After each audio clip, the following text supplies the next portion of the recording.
Hello everyone.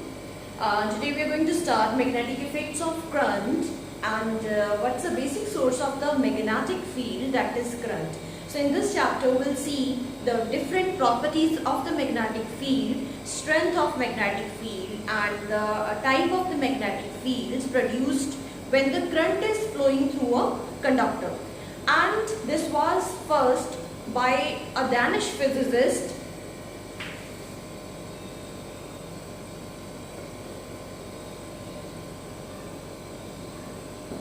Hans Christian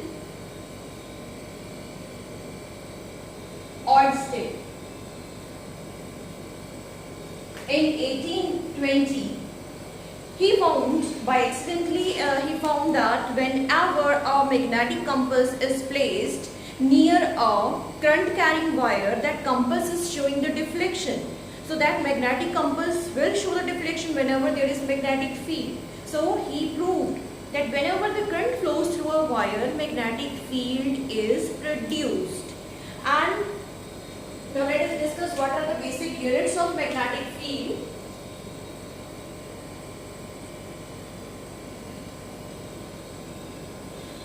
So magnetic field is produced by current. So current can produce magnetic field. Unit, and this is a vector quantity. It is a vector quantity. It is having magnitude as well as direction. What are the units of magnetic field? Units, SI unit of magnetic field is Tesla, and CGS system unit is Gauss. And 1 Gauss is equal to 10 raised to power minus 4 Tesla.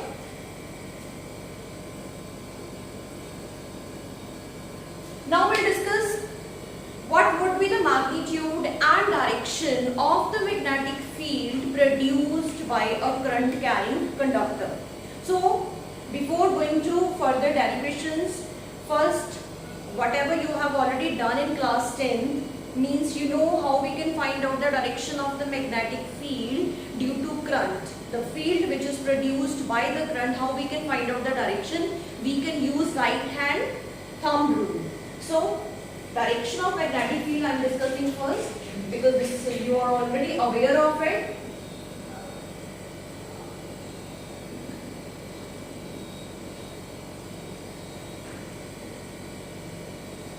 Right hand thumb rule.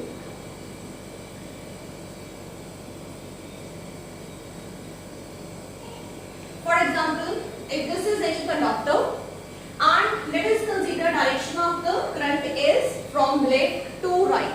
So how can you find out the direction of magnetic field? You have to keep your thumb in the direction of the current and the curling of the fingers will give you the direction of the magnetic field. So means our curling of the fingers is like this. So we can say that the magnetic field lines, they are circular in nature, and for example if you want to find out the direction of magnetic field at this point P1. So as you are keeping your thumb in this direction, so from point P, the fingers are coming out. So we can say that here magnetic field is outward. Similarly, if this point P2 is here and you want to find out the direction of the magnetic field, you can see my fingers are coming out and my fingers are going inside. So here magnetic field is inward. And one more thing, if magnetic field is coming outward and we see this would be the perpendicular to the plane at this particular point, and here also magnetic field is inward and it is perpendicular to this plane. For example, if you want to find out the magnetic field here at this point at some distance away from the board, then also you can use the same rule. You can see if you want to find the magnetic field here, direction of magnetic field. So here magnetic field lines, they are going downward. Similarly, if a point is lying behind this wire, the magnetic field would be upward. You see magnetic field here. So curling of the fingers is like this. So here magnetic field is going downward, and at the back of this wire, magnetic field would be upwards. So at any point you can find out the direction of the magnetic field. So as a whole, if you will see, magnetic field lines, they would be circular in nature due to this current carrying conductor. How we can find out the magnetic field direction? If the current is in a circular loop. So let us see.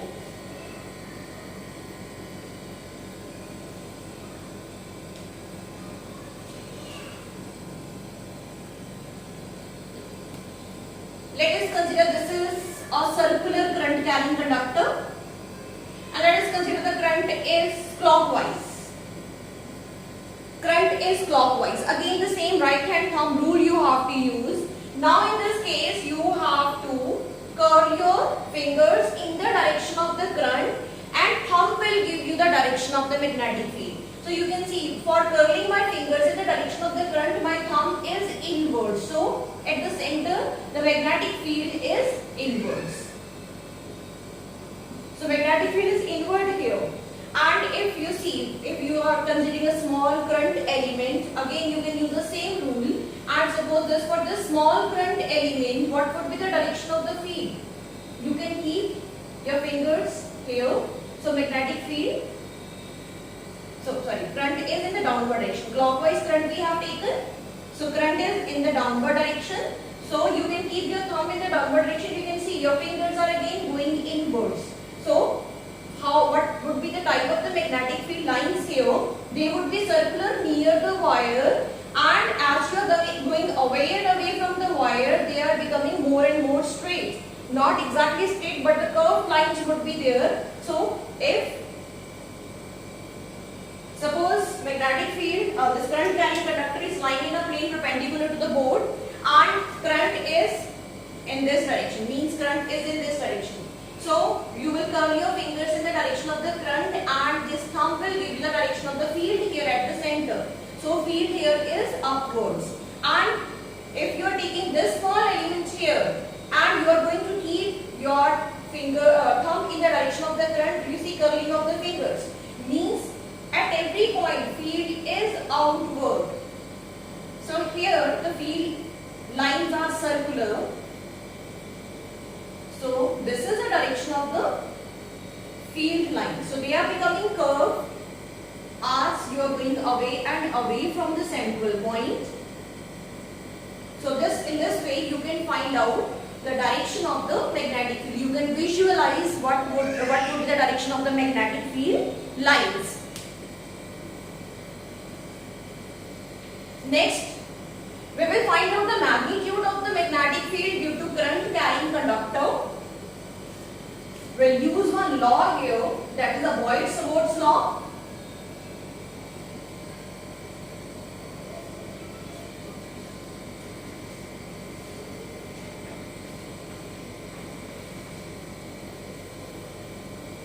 Boyd-Swartz law.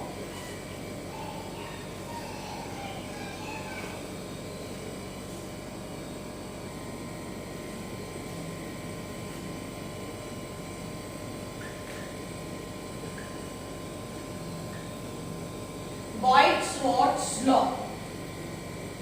So this law will give you the magnitude of the magnetic field produced by a current element.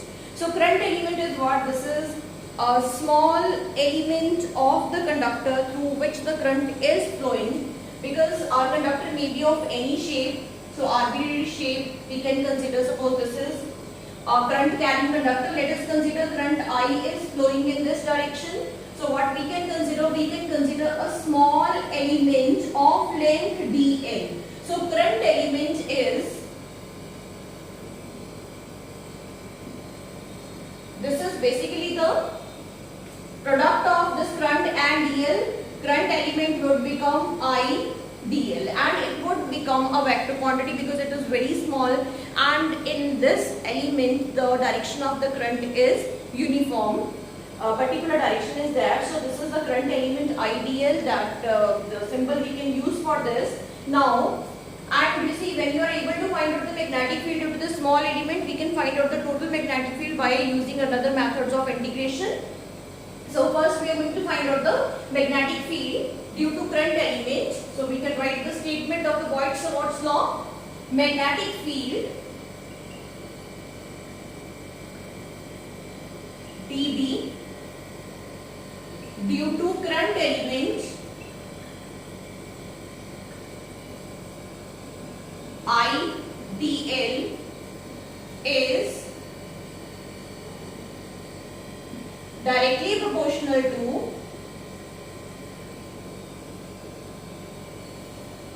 current element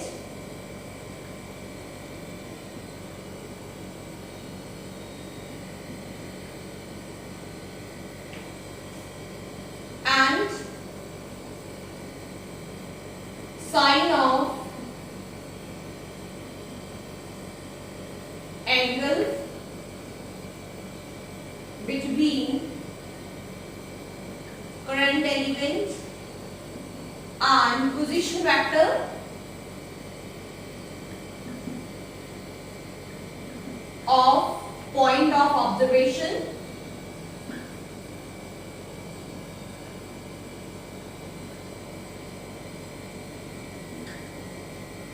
and inversely proportional to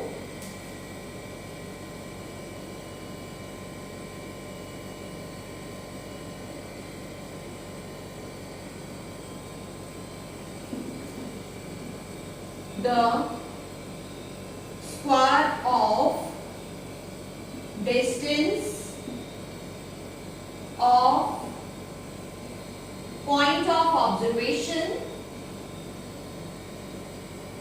from current element.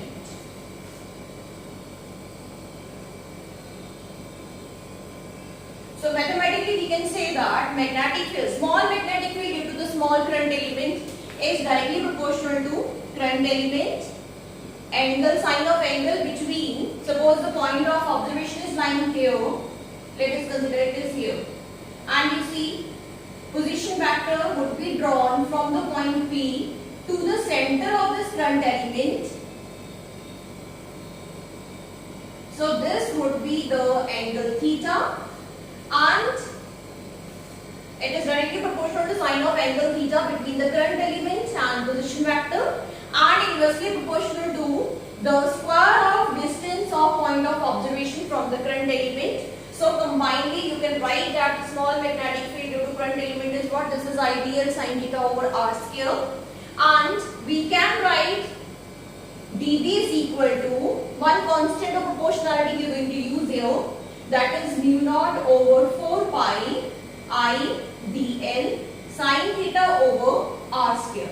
So here mu naught is what? This is the permeability of the free space. This constant of proportionality is mu naught over 4 pi, and the symbol which it is including that is mu naught. Mu naught is what? This is the permeability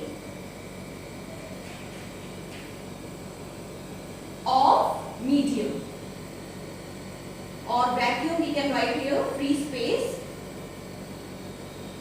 Mu would be used if we are talking about any medium. So mu naught is the permeability of the free space here. So mu naught, what is the value of the mu naught? Mu naught is 4 pi into 10 raised to power minus 7. And what would be the units here? You can write the units Tesla meter square per ampere meter. So 1 meter square is already there, so we can write Tesla meter per ampere. As sine theta is not having any unit, mu naught over 4 pi is also a constant quantity not having any unit. So this would be the unit of the permeability, Tesla meter per ampere.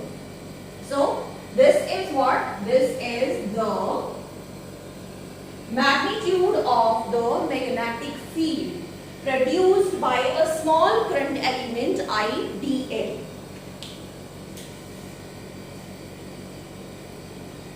In vector form, how we can write? If you want to write this in vector form, we can easily write as you see sine theta is there, IDL is one current element. So here you can see one position vector is there, theta is what? So if you want to write the vector form sine theta, wherever sine theta is there, we can write that expression in terms of the cross product. So theta, cross product of what quantities we have to take? We have to take the cross product of those quantities having angle theta in between them. So theta is the angle between current element and position vector. So I want one position vector here. So here also I will multiply with same. So now you see here you are having two quantities in which the angle is theta. So both of the quantities are inclined to each other with the angle theta. So now you can replace this expression as the cross product of the two physical quantities here. So in vector form, how we can write the small magnetic field can be written as mu naught over 4 pi. So I am writing this as vector product I dl cross r over r cube I have to write here. So this is Boyd-Swartz law in vector form. So you can see here the magnetic field is a cross product of IDL and R. So it means the magnetic field would be perpendicular to both of these vectors, or magnetic field would be perpendicular to the plane containing IDL and R. You can see IDL is here, R is here. So you can find out the magnetic field direction here. So what would be the direction of magnetic field here? So you can curl your fingers. One method is this. Here magnetic field would be inwards. And secondly, we can use the cross product rule here. You can stretch your fingers of your right hand in the direction of current element, and you can curve your fingers in the direction of position vector. So again my thumb is inwards. So here magnetic field would be inwards, and it would be perpendicular to the plane containing both of the vectors IDL and R. Now, because in this chapter magnetic field and 3 dimensions we have to consider. So 2 dimensions are already there for you. It could be the 2 dimensions of the paper of your notebook, and for me 2 dimensions of the board I can use. Third dimension would be outwards or inward. So what we are going to use one notation here for outward.